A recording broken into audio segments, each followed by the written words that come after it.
Hello guys, I'm Neha from Ashna Makeup. So today's topic young age group girls makeup girlish look. अब हम girlish look की बात करें तो mind में क्या आ रहा है? सबसे पहले colours, bold colours, light base girlish look, wow amazing.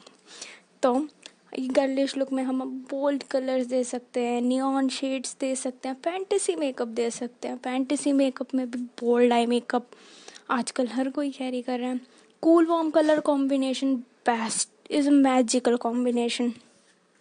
उसके साथ light base, light lipstick, heavy jewellery, colourful kajal, even brides भी ये सब कैरी कर रही हैं। हमारा बॉलीवुड तक ये सब कैरी कर रहा है, अप्लाई कर रहा है। इवन आजकल ब्राइड्स भी कलरफुल आई मेकअप करा रही हैं। कोई भी ब्राइड हो, कोई भी यंग एज हो, सब ये चीज़ें कोई भी यंग एज हो, सब ये चीज़ें कैरी करें। इवन हमारे बॉलीवुड तक में भी ये सब चीज़ें अप्लाई की जा रही है। सो हम जल्दी मिलेंगे नेक्स्ट वीडियो में मिडिल एज मेकअप के साथ। Okay, bye.